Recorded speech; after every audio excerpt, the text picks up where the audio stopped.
And here's the last speaker, but not the least. The heart, soul, and funny bone of adventure cycling, my bicycle buddy and life partner, Greg Siple. As I said, he'll retire in January, just short of 40 years of service to the bicycling community through bicycle racing, the tour of the Scioto River Valley in Ohio, the American Youth Hostels, Hemis Tour, Bikecentennial, and Adventure Cycling Association. Greg?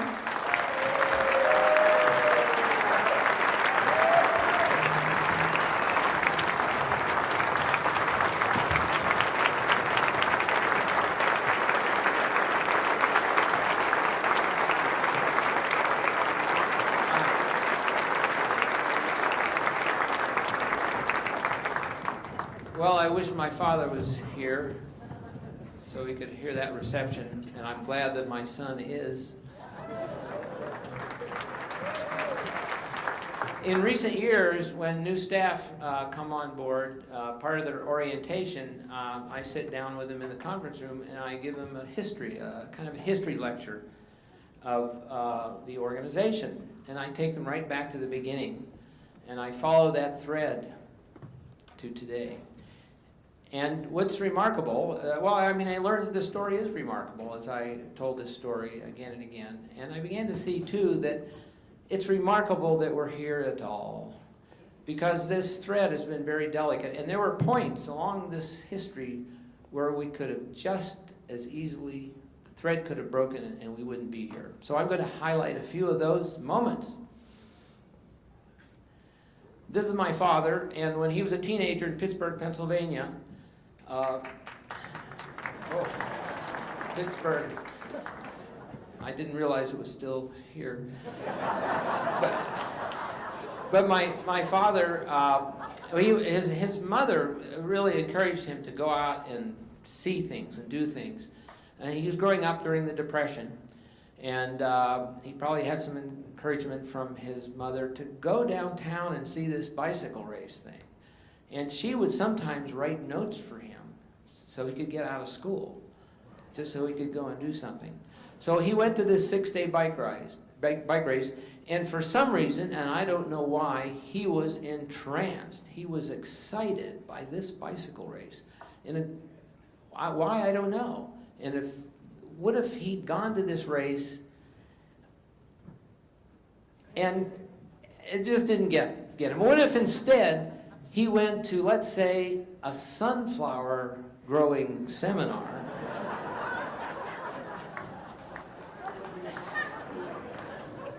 That would have been it. The thread would have been broken. But it wasn't enough. I mean, he'd been to this bicycle race, and then an extraordinary thing happened.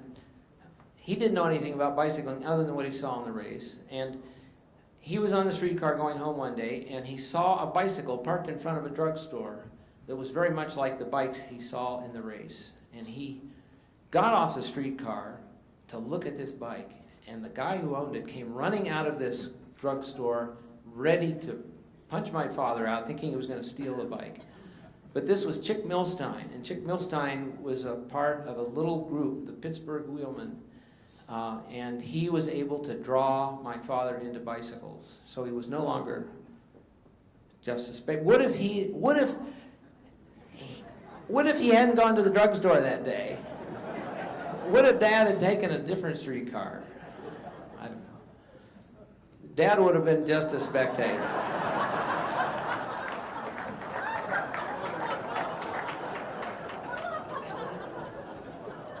So now we're going to jump ahead a few years. And my father, the war came and interrupted his bicycling altogether. I was born not too long after the war. My brothers followed. And my father was off the bike entirely. Just a memory. He had these scrapbooks around the house. And this is like, this picture was taken in 1962. And I was just in high school. I was 16. And for some reason, I was entranced by this bicycling. Now you have to remember, this is a time when bicycles were toys. No adults rode bicycles. This is a time when you want to fit in. You don't want to stand out. You don't want to be an oddball in high school. Why would I do this to myself? But for some reason, I was into this. Now what if I hadn't embraced the bicycle? Thread broken.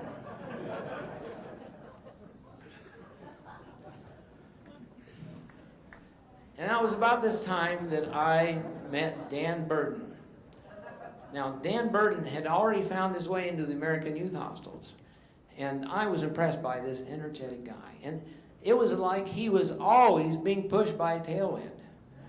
In fact, when he stopped to talk to you, he had to lean backwards so he wouldn't be fall over. So I was introduced to American youth hostels. Now what if I hadn't met Dan? Well, I wouldn't have met June and Liz. And June and Liz had, they were friends, and they'd been at an outdoor show, and they saw something about American youth hostels, and they decided to become a part of American youth hostels. And I, meanwhile, read a little notice in a newsletter posted in the bike shop that there was going to be a bike ride. And this bike ride, I went on this bike ride, and this picture was taken on that day when I met Jude and Liz. And I can't tell you what this meant, because I was this oddball who bicycled. And in the times, because the bicycle's a toy, and when you turned 16 you got in the car, it was inconceivable to me that a girl would ever want to ride a bicycle. And yet here they were. I had discovered a new species.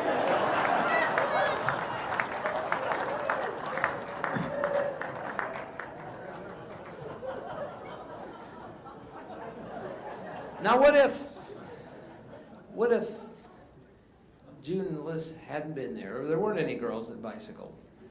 Well, there might have still been a Hemis tour, because Dan had this grand idea for this ride. So there might have been a Hemis tour, but you know, Dan, we were good buddies, but I don't know that I was ready to share a tent with you for 2 years.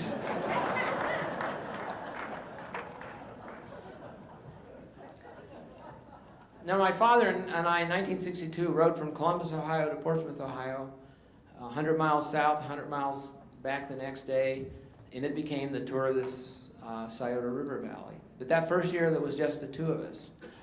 And that ride that grew and grew became the springboard for our ambitions to go on Hemis tour.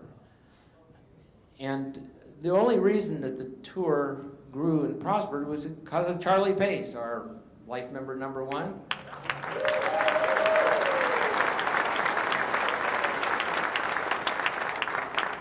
And Charlie took this tour and built it into the granddaddy of bicycle tours. It's the blueprint for the mass participation tours that we have all across the country.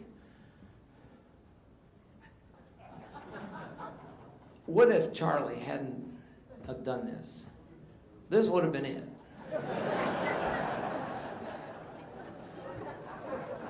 No springboard.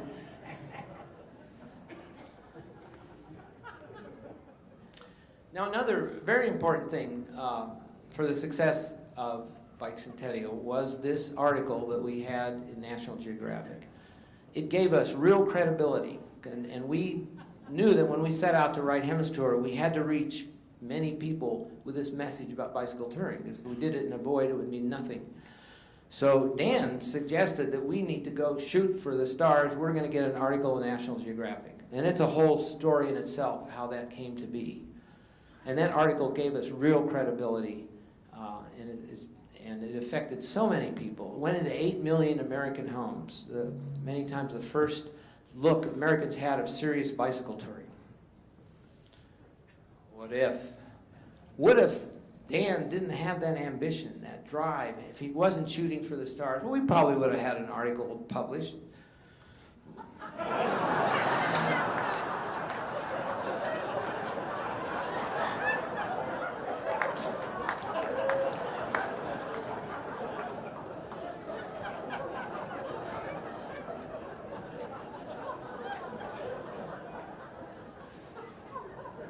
Now here's something that happened, and when it happened, we said, oh, this is bad. Dan contracted hepatitis during Hemis tour. And believe me, it wasn't as dramatic as this drawing. It was just like a bad burrito or something.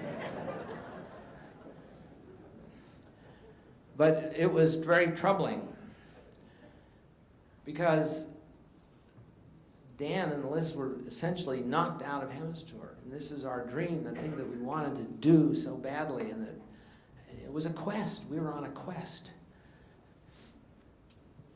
But it turned out to be good news in a sense, because if Dan and Liz had finished Hemis tour with us, there would not have been time to put Bikecentennial together. So that hepatitis brought them to Missoula with enough time to create Bikecentennial. And I really want to emphasize something here. Dan often talks about the great group, and to me it's a little academic. This, to me, is more important. Dan and Liz, they've been on this bicycle ride. They had the article in National Geographic. They came back to Missoula. It would have made sense, it's time, we should start a family, we should get jobs, we should finish school. But they spent a year just in this little apartment. To me, it was just the most heroic thing. Because they really didn't know how it was going to go. They didn't know that we'd be sitting in this room someday. And I just think it's one of the most wonderful things. And this thread certainly would have been snapped if they had done something. So what if they had decided not to stay with a dream?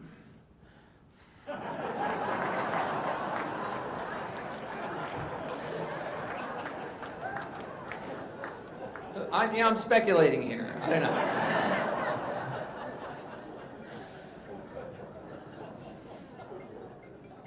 Now I'm gonna bypass Bikecentennial completely because that's been well covered, and you were all present for it. But I want to jump ahead to the '77. After the summer of '76, the organization really lost its momentum, and for various reasons, the organization was near collapse. In fact, it was at the point of collapse. And I equate it with this airplane that's diving, it's going down and down and down, and it's looking like a disaster, and much of the staff was laid off, and it looked very grim. But Dave Prouty, who I wish he could be here tonight, and he had a family thing that wouldn't allow him to come. But he stepped up to be the executive director, and he jumped in that pilot seat, and he pulled back on that stick, and saved the organization. I called him the fifth Beatle. Now what if he hadn't have jumped in that seat and pulled back on that stick?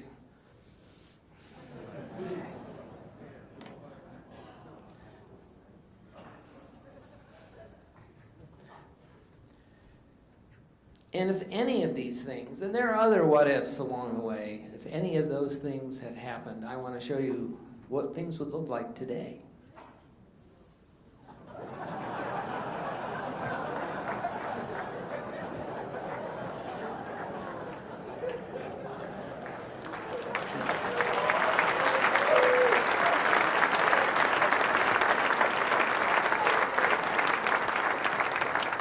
And I want to emphasize this idea of what if, because there are going to be more what ifs.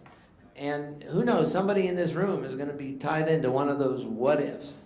And maybe it's somebody who's never even heard of the organization, but you never know what the smallest encounter might bring.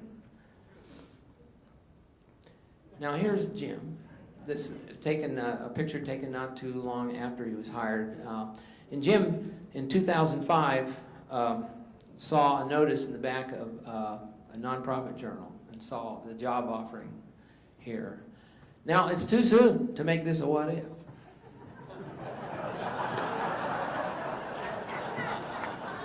this is a provisional what if. But it was a tight race. There were hundreds of people that applied for this position. And they came down to the final 5. And there was a lot of deliberation, and Jim just made the cut. And as a what if, I'm going to show you something about the other 4 applicants.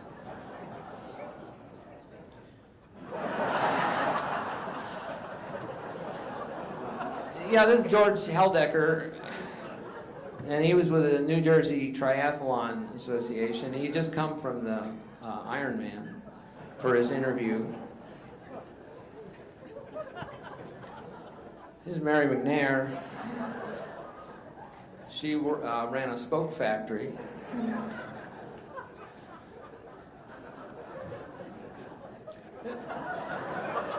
And then this Butch Karfendigas, and he was the youngest mayor in Nebraska, and his parents came with him for the interview.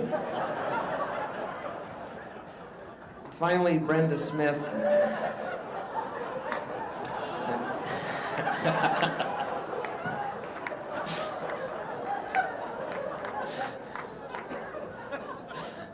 Okay, thank you very much.